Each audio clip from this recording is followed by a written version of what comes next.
Here's a spare tire. So this is what your setup will look like up top.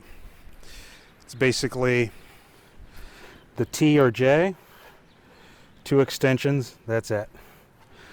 Goes into a female square, which we'll look at here. And we'll see how this all works. So this is the slot where your extension comes through.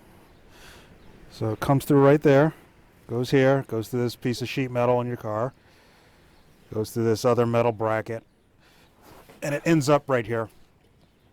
It's just a female square.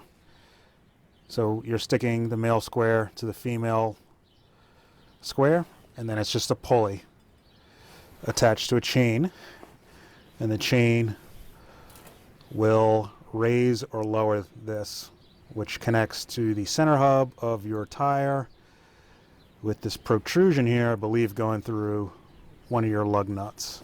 When I say protrusion, I mean this one here. So when you turn this thing, I'm going to turn it, and you can see that the pulley's turning and the chain is moving, slowly going up. See it moving? It's definitely moving down here. You can see the other end moving. So that's what you're doing when you manipulate this thing. So let's put it back down. So when you lower your tire, it looks like something like this. So we're going to lower it down. And the way to make it go quick is to grab this part of the handle. Grab that, and it'll make it go down really easy. So give yourself some slack. The chain kind of bunches up at the end there on the other end so you don't lose it. But that's basically it. Now let's see if we can stick this, get this tire back in here somehow. Let's see how that goes. Let's go over and grab the spare tire, which I haven't filled since brand new. So the reason for this, of course, is I haven't put any air in the spare tire since new. Knock on wood. All the crazy off-roading we've done, the tires, both the stock Michelin Latitudes these are, have held up, and the EFG KO2s have held up. So anyway, let's see if we can figure this out. So take your chain, go in the middle of your tire there, and this is hard to see, isn't it? But we got to come down here and make sure this is all centered up. Now I'm not sure if that protrusion needs to hit a lug nut hole or not. That's what I'm kind of unsure of. And it's definitely, I know the camera can see, but I can't see. So I'm actually going to peek my head in there and see if I can get a clue here.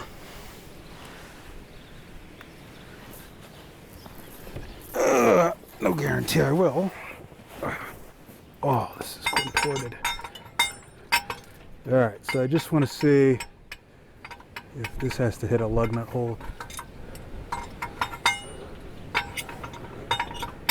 Not really sure it does, because it's not really long enough to even come up here through a hole. So my guess is no, but I don't know. Either way, I'm going to start putting some tension on this and we'll see what happens. Ugh. Everything feels straight to me. Again, I don't know if that protrusion is supposed to go through the lug nut hole or what. I want to guess no, because that'd be a pain in the butt to have to line that at this level of visibility. So I'm just kind of centering things up by hand. It feels centered to me, so I'm going to go with it. All right. Let's watch the tire hopefully go up.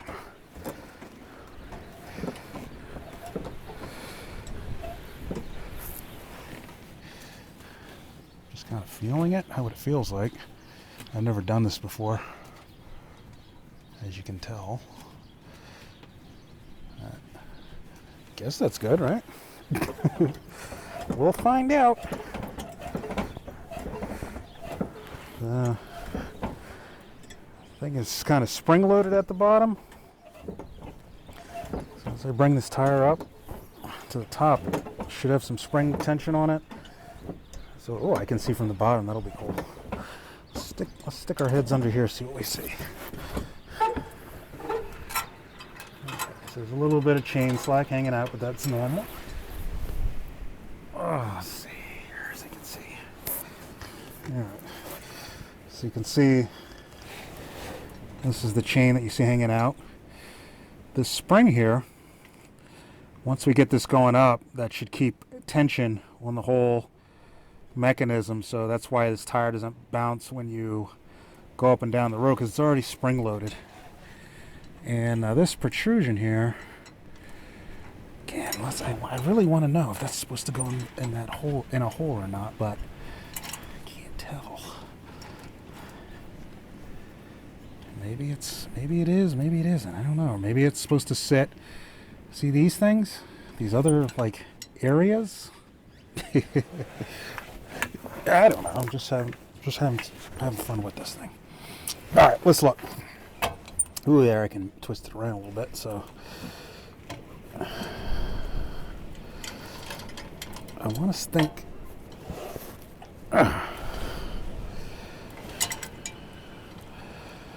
And it's in there. This protrusion now is in one of these things. See where my finger is? Not the lug nut hole, but this recess. There's a recess here. 1, 2, 3, 4, 5, and I think it's on the 6th one. And I guess that's where it's supposed to be. That's going to be my guess, because I don't see any other logic for why that's there. So that's what I'm going to go with. If there's issues, I'll let everybody know. Okay, I was actually wrong. As you can see here, I did it the incorrect way, like that. Don't do that. It says in the owner's manual, I went ahead and double checked that that lug needs to go through the lug nut hole, which is what you see there. They call that lug the claw, whatever. The little protrusion I was talking about, make sure it goes through one of your lug nut holes. As long as you do that, you're good to go. Here it is corrected. Just lower it a little bit, take the tension off the mechanism, and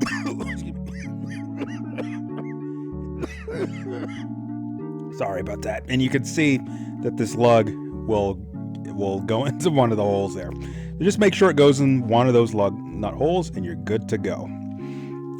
All right, let's crank on this thing, and let's see if it happens there. Okay, and you can see the spring tightening. See the spring? Watch the spring in the middle. And I guess that's as far as we're supposed to go. Once it's, I can get a little tighter. I don't want to, you don't want to do anything crazy with this, obviously, but that spring is compressed. So once the spring is compressed, I'm calling it good. That means the tension on there should be pretty good. And check for clearance. Wiggle. I'm shaking it with my other hand, and that should be good. And as I take this out, I'll show you the setup. That should be good. If not, it'll fall out, and I'll find out, right? Let's come up here. And you'll see how simple this is. It's offset to the right a little bit. Just look in there with a flashlight, whatever you got to do. It's hard to show you, but it's pointed to the passenger side. And again, you're just going for a female square hole.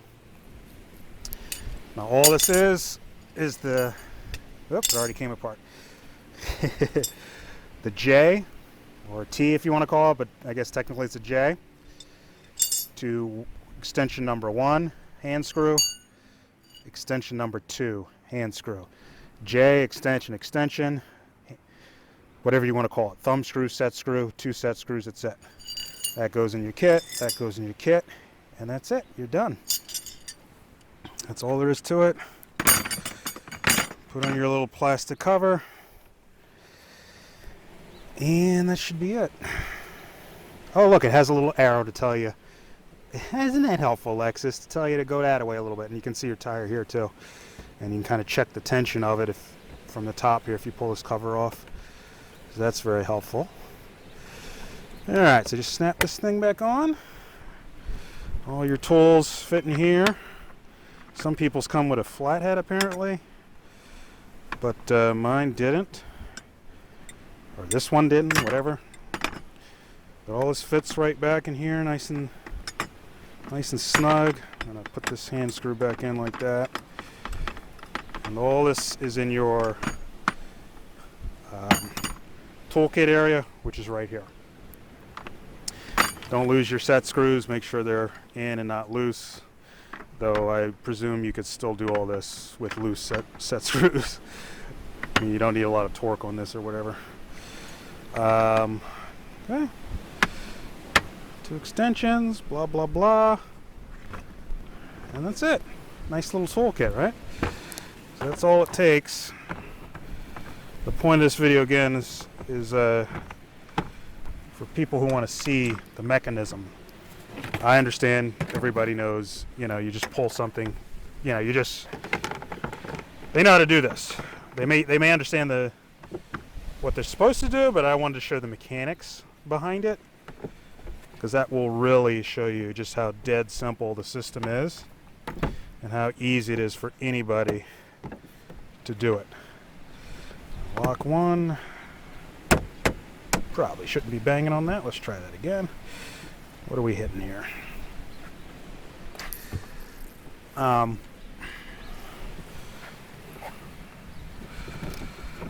we got going on?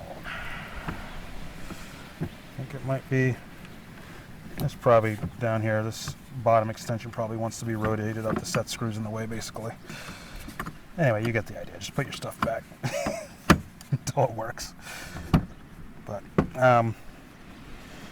again, the reason for us changing this is the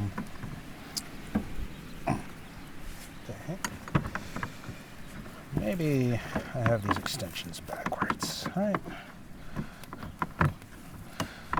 Let's go with something like that. There we go. That makes more sense, right? There we go. All right. Still feels like something's sticking out. Sweet. All right. Well, this looks good to me.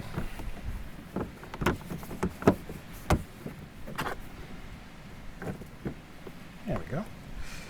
There we go. All right. Just work with it. Okay. If you found this video helpful, please remember to like and subscribe. There's plenty of videos on this topic on any kind of car or truck, but that's the gist of it for the Lexus GX460. We have not changed. Oops, I gotta unlock this thing. We have not put air in this thing since new, so 2021, what, 2-3 years, or whatever the math is. So your TPMS will come on for your spare, if it's working right. So air it up every once in a while. All right, if you found this video helpful, useful, or interesting, please remember to like and subscribe. Thank you, and have a great day.